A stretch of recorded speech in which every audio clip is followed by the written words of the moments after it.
दोन्ही कथा मी सोबत घेऊन चालतोय. एकीकडे आत्मदेव हा मुलासाठी तळमळतोय आणि एकीकडे गाडगे बाबाचा मुलगा भर कीर्तनामध्ये निरोप आला, बाबा तुमचा मुलगा गेला. बाबा म्हणतात काय नवल आहे. एकीकडे गौतमीचा मुलगा मरण पावला, बुद्धाकडे जातात. गौतम बुद्धाकडे जाते. गौतमीचा मुलगा मरण पावल्यानंतर गौतमी म्हणायला लागली, हे बुद्ध माझा मुलगा मरण पावलाय, मला माझा मुलगा पाहिजे, तुम्ही काही करा पण मला माझा मुलगा द्या द्या द्या. बुद्ध म्हणायला लागले, मी तुझा मुलगा दे, काय हरकत नाही, पण मला तू अशी राई आणून दे, 4 राई आणून दे, फक्त 4 राई, की ज्याच्या घरामध्ये कोणी मेलेलं नाही अशा व्यक्तीच्या घरून मला राई आणून दे. दारोदार फिरायला लागले, त्या घरी जाते, त्या घरी जाते, या बाजूला जाते, तिकडे जाते. राई मिळाली नाही. गौतमीच्या लक्षात आलेला व्यक्ती कधीतरी जातच गौतमाकडे येते, गौतम बुद्धाकडे येते आणि शरणागती पावते. बुद्धं शरणं गच्छामि, धम्मं चरणं गच्छामि, संघं शरणं गच्छामि. काय उपदेश काय माझा. सत्ताची परिभाषा अविन्य आहे, अविरत आहे, अविस्मरणीय आहे.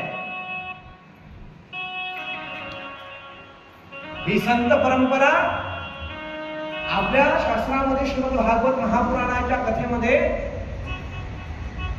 10 अवतारामध्ये बुद्धाचंही नाव आहे. 24 अवतारामध्ये तो आहेच आहे, पण 10 अवतारामध्येही नाव आहे. हाती न घेता तलवार, तलवार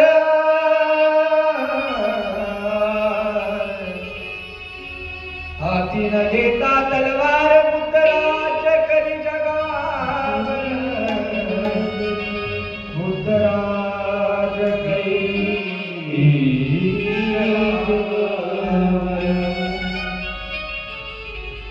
गुणवंत बाबांचं नाव ऐकलं असेल कधीतरी तुम्ही. गुणवंत बाबाकडे ही अशी व्यक्ती जाते, बाबा माझ्या तुला पेला. बाबा शिवाय द्यायचे. गुणवंत बाबा सुलाईचा नाव, सुलाई आईचं नाव आहे. सुलाईचा पुत्र म्हणायला लागला गुणवंत. मला तो असते काय म्हणतात गुणवंत बाबा. येणारा व्यक्ती मरते, काय 10 लेकरं दे, बाबा आकडे द्यायचे. गुणवंत बाबाची भाषा. जो भाग्य विधाता हम सबके हैं, जिन्हें विश्व विधाता मालूम है, राम रहीम भगवान बुद्ध की गुणवंत प्रतिमा जानो मैं. गुण को बदल दो गया, गुण को बदल दो गया, तेरे चरणों पे मैं आ गया,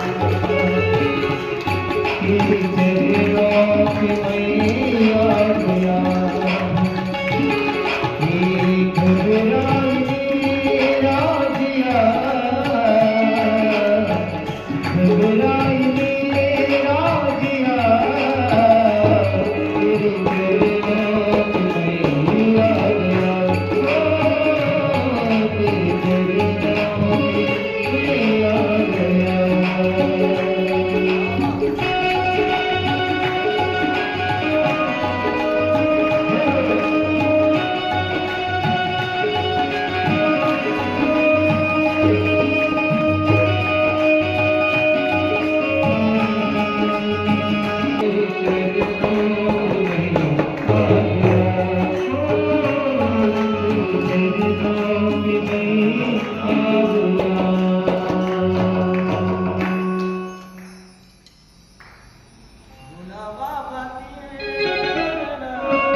आणि अवलिया संतांचा चमत्कार दडवडतोय.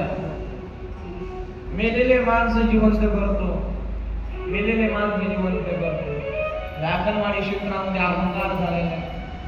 बाबा जंगलानं पडता तो त्रास द्यायला लागले. बाबा नाही सुधारा, नाव घेतात. बाबा पोलीस लग्न नाही उतरालं, लग्न नाही उतरालं. बाबा बाबाच्या शिव मध्ये पण आशीर्वाद असतात. संत पहा 3 प्रकारे कृपा करत असतात.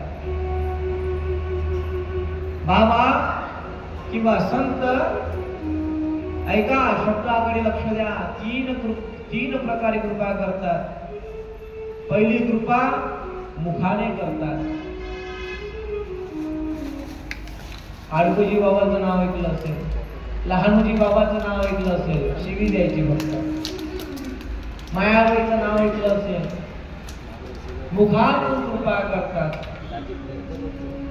दुसरं स्पर्शाने कृपा करतात. भगवान आडकोजीचा सहवास मायाबाई सोबत झाला. डोक्यावर हात मायाबाईने ठेवावा आडकोजीच्यावर आणि बस ब्रह्मानंदाची टाळी वाजवावी. प्रसंग माहिती असेल तुम्हाला, सांगू का? आत्मदेवाच्या झलक कथा सांगतोय, विषयावर आहे. वरखेडगाव कोणाचं? आडकोजी बाबाचं. मायाबाई स्त्री म्हणजे अशी होती, विधी अवस्था धारण केलेली मायाबाई. आणि नदीवर स्नान करायला जायची सकाळी. त्रिसंध्या शास्त्रकारांनी आपल्याला सांगितलं, त्रिसंध्या. सकाळी उठल्यानंतर काय म्हणावं, जेवताना काय म्हणावं आणि झोपताना काय म्हणावं.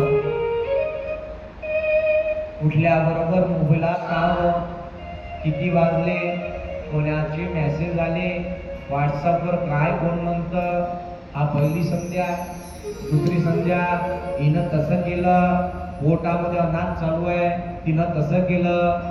मायेच्या बुवानं जरा लापता केलं. लापता म्हणजे काय, काही सांगितलं होतं पण काही आणलं नाही. आणि तिसरी संध्या, झोपताना नवऱ्याचं डोकं जास्त खाणे.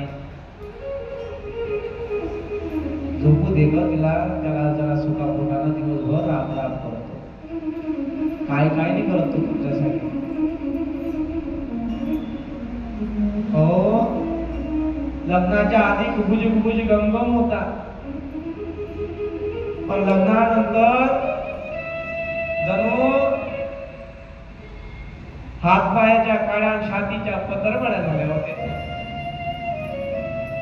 झोपू दे, निजू दे. सांगेल मी तुम्हाला वरखेड या क्षेत्रावरची कहाणी. तुम्हाला ऐकावं लागेल. तुम्हाला मनाचे कान करा आणि या संतांचा महिमा ऐका. वरखेड क्षेत्रामध्ये मायाबाई नावाची संत होऊन गेली. संत मायाबाई. विधी अवस्था आहे. ब्रह्मानंदाची टाळी लागावी आणि कोणीतरी थट्टा म्हणावं, या मायेला काय अशीच करते. नाटकाईची भरल्या अंगामध्ये नाटकाईच्या भरलेले, कामाची वार येते म्हणून झोंग घेते. केस काय मोकळे सोडते, डोक्याला कुंकू काय लावते, पांढरी साडी काय घालते. जीवार येते नाहीच्या कामात. बस देवाचं नाव श्री गुरुदेव, श्री गुरुदेव, श्री गुरुदेव, श्री गुरुदेव, श्री गुरुदेव, बस एवढंच कर. याच्या पुढे नाही. मायाबाई आपल्या ब्रह्मानंदाच्या टाळीमध्ये. भिकुजी महाराज म्हणून आहे असताना लोक काय बोलतात हे त्यांना माहिती नाही. कोणी त्यांना आंघोळ करताना पाहिलं नाही. आपण 2 दिवस आंघोळ केली नाही तर जवळ उभं राहायची इच्छा नाही बाबा.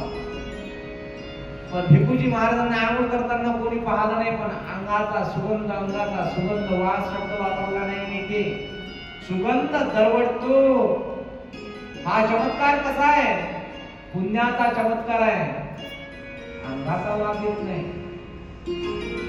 भिकुजी महाराजांचा प्रसंग, मेलेली कोंबडी बाबाची जिवंत केली. भिकुजी महाराजांनी कोंबडी घ्यावी आणि कचकन दाताने तोडावी, शेकून द्यावी. तिच्या पाटला नावात द्यावा, ए भिक्यानं बाई कोंबडी मारली मारण्यासाठी आले सगळे जण. महाराज. कुणी लट घेऊन आलं, मॅटासारखा करतो, पागलासारखा करतो, बस आलाय आलाय आलाय. भिकुजी महाराज म्हणे काय झालं ते, कोण बडबड करतो?